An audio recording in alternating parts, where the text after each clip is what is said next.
Bueno, entonces ahora vamos a nuestra segunda parte. ¿Por qué un hombre puede ser el Hijo de Dios y cómo sabemos que Él sí lo es?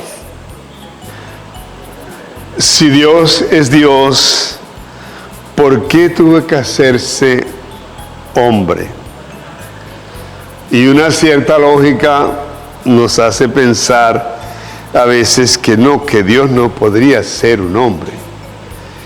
Y no solamente que Dios fuera un hombre, porque en algunas religiones orientales o helénicas, los dioses se volvían hombres, venían a la tierra, hasta tenían sus mujeres y tenían sus hijos. Pero el caso del cristianismo es que es un hombre del pueblo pobre y muere crucificado.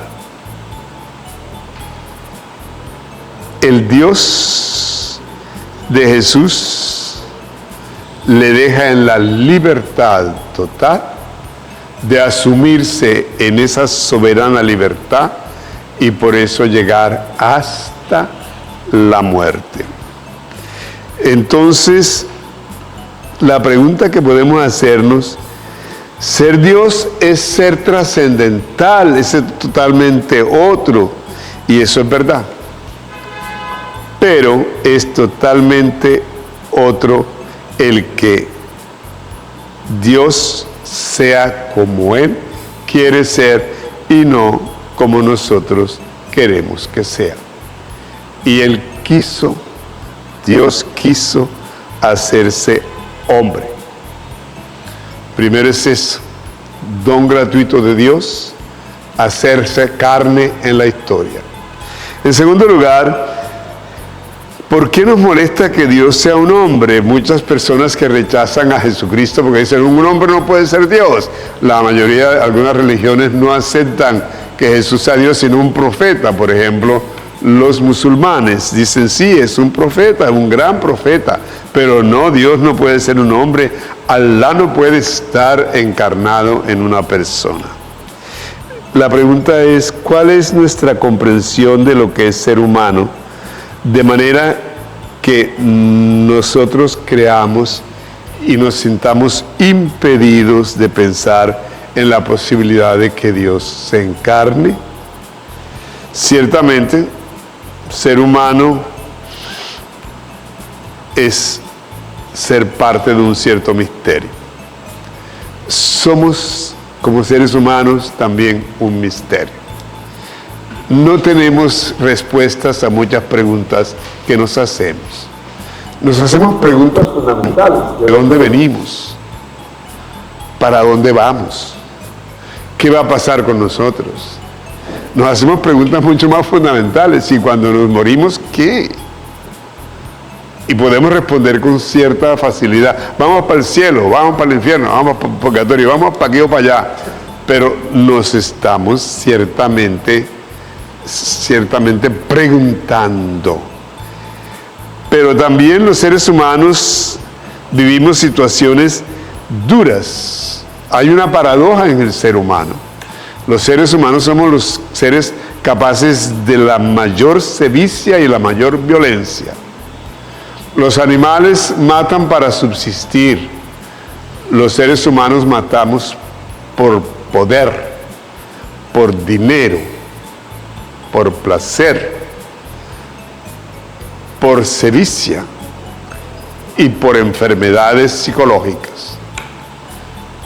Los únicos que matan por decisión y no solamente para subsistir de los animales somos los seres humanos. Pero al mismo tiempo los seres humanos también tenemos grandes cosas. Tenemos bondad, tenemos capacidad de sacrificio, tenemos capacidad de ilusión, tenemos capacidad de alegría, tenemos capacidad de jolgorio, tenemos capacidad de gozo. Esa humanidad fue la que quiso asumir Dios en Jesús, su Hijo. Pero ¿cómo sabemos nosotros que Jesús es el Hijo de Dios? lo sabemos por el testimonio de los primeros seguidores suyos. Lo que rompe con todo es el testimonio de los primeros seguidores de Jesús. Ellos llegan a tal extremo de la seguridad de que Jesús estaba vivo, que llegan a dar la vida por esa confesión de fe. Entonces, los garantes de la resurrección, los garantes de que Jesús es el Hijo de Dios, los garantes de que estamos fundados en una verdad, son los primeros cristianos. Los evangelios fueron escritos después de la resurrección. Y lo que ellos no entendieron de Jesús durante su vida y durante su actuar, lo comprendieron a la luz de la resurrección. Por eso tendríamos que sacar de nosotros una serie de enredos que se han ido creando a lo largo de la historia. Por ejemplo, hay gente que dice: ay, padre, hay un libro fantástico, El caballo de Troya, donde se habla de cómo fue Jesús. La otra: ay, ¿será verdad que Jesús estuvo estudiando magia en la India? Otro: no, es que realmente Jesús lo que es un extraterrestre que vino a la tierra, se encarnó y entonces por eso hacía milagros. En unas comprensiones del milagro que no son las del Evangelio. El milagro no es una violación de las leyes de la naturaleza. Esa es la comprensión griega del milagro. El milagro bíblico, el milagro neotestamentario, es un signo de la presencia del reino. Donde hay signos de la presencia del reino, hay milagro. Por eso ustedes ven que Jesús nunca dice en los evangelios: si vieron cómo multipliqué los panes. Ustedes no vieron. Si vieron que curé un paralítico, yo soy poderoso. Cuando dice es para que sepan que el Hijo de Dios tiene poder, levántate y anda. Pero es para que sepan que el paralítico debe levantarse siempre y que no hay ninguna parálisis que por la palabra de Jesús no pueda ser transformada, no pueda ser regenerada, no puede ser rehecha. Para que sepamos eso. De manera que los evangelios son buena nueva, no son biografías. No buscan probar nada, buscan es transformar nuestras vidas, traernos una buena noticia. Realmente los seres humanos en esa vida, en esa historia, en esa muerte y en esa resurrección, hemos sido salvados de todo lo que es negación de humanidad y negación de la acción de Dios en la humanidad. Entonces, sabemos por la experiencia como de los primeros cristianos de seguirlo. A Jesús no le conocemos en los libros, no le conocemos porque estudiemos teología, no le conocemos porque incluso vengamos a estas reflexiones, sino porque hagamos la decisión de ir tras Él. El seguimiento de Jesús es el lugar de su conocimiento. Y seguimos a Jesús en la medida en que hacemos verdad los valores de su predicación, que fue. ¿Cuál fue su predicación? El reino de Dios. Y el reino de Dios lo hacemos verdad en la medida en que vivimos. ¿Qué? Los valores del reino predicado por Él.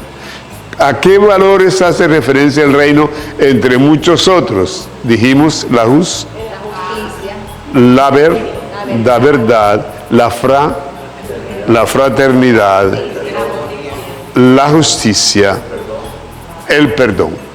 Por eso, para que tengamos claro, le vamos a pedir aquí a nuestro amigo del equipo coordinador que nos lea estos textos sobre el reino.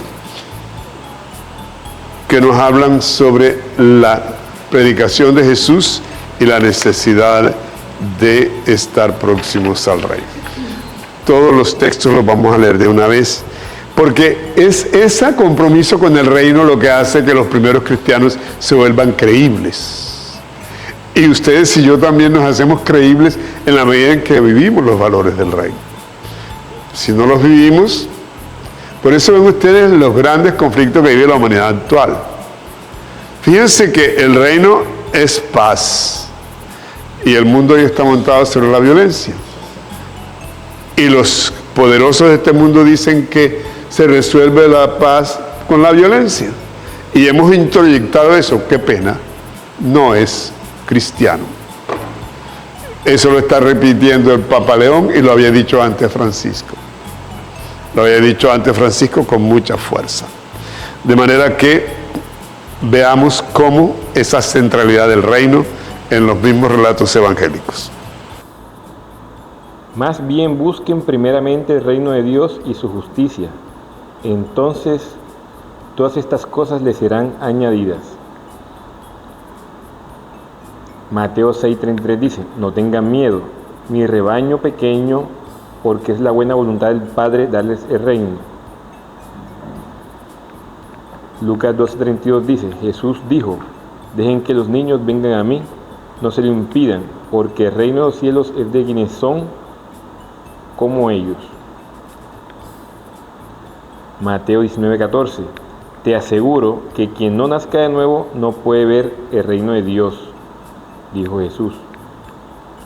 Juan 3:3: dichosos los perseguidos por causa de la justicia, porque el reino de los cielos les pertenece. Mateo 5:10: se ha cumplido el tiempo, decía, el reino de Dios está cerca, arrepiéntanse y crean las buenas noticias. Marcos 1:15 dice: no todo el que me dice Señor, Señor entrará en el reino de los cielos, sino solo el que hace la voluntad de mi Padre que está en el cielo. ¿Vieron ustedes entonces cómo esa predicación de Jesús sobre el reino es la que hace que estos primeros seguidores lleguen incluso hasta dar la vida? De hecho, muchos de ellos fueron también crucificados.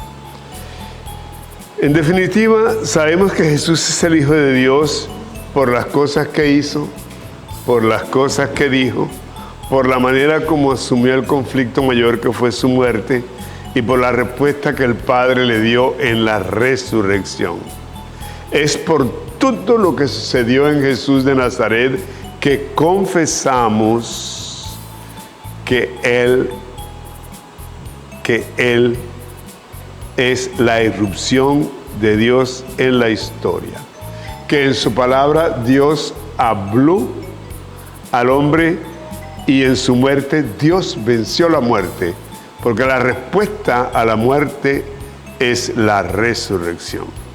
Es por lo que sucedió en Jesús de Nazaret que reconocemos que el Espíritu de Dios es también uno con Él, porque nos promete su Espíritu, de manera que Dios es triunidad, es Padre, es Jesús y es Espíritu.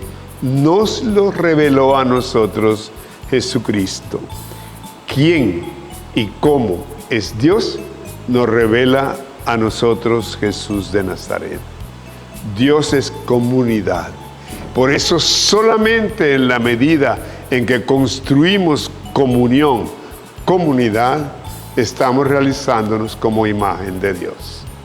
En la medida en que la diversidad genera destrucción, genera disidencia, genera violencia, genera guerra, estamos negando nuestra condición de imagen de Dios.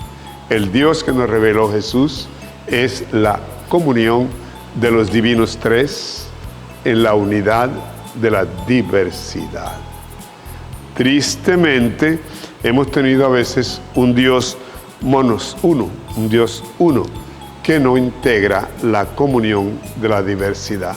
Por eso, la formación nuestra tiene que ir evolucionando. La comprensión de nuestra fe tiene que ir evolucionando. No somos cristianos para adorar a Dios, para construir el reino. No estamos aquí para estar haciendo rezos van, rezos vienen. Sí, tenemos que rezar y bastante, pero construyendo el reino. El objeto de la predicación de Jesús es que este mundo se transforme. Y mientras no se transforme, no hay reino. Y por eso el compromiso nuestro es cada día más los valores del reino. Y si no los estamos encarnando en la familia, en las relaciones de trabajo, en la política, en la cultura, en la sociedad, todavía no hay cristianismo. Ustedes me van a decir, bueno, 21 siglos y no hay cristianismo. Sí, señor, 21 siglos y no hay cristianismo, porque el reino se revela a los pequeños, a los sencillos, y el reino está ahí, aunque no lo veamos. El reino es Jesús, y Jesús es tan exigente y tan comprensivo, es radical y tierno. Jesús encarna entonces en él todo lo humano que cualquiera puede vivir, y no hay nada humano después de Jesús que no se pueda vivir desde él, en él y siguiéndole tras él. De manera que en el sentido de los coloquios que hemos hecho, estamos conectando la realidad de la vida, de la historia, a la propia experiencia y realidad de Jesús. Hasta aquí la segunda parte de nuestro conversatorio, para que entonces ustedes empiecen a hacer planteamientos al respecto de lo que hemos estado reflexionando.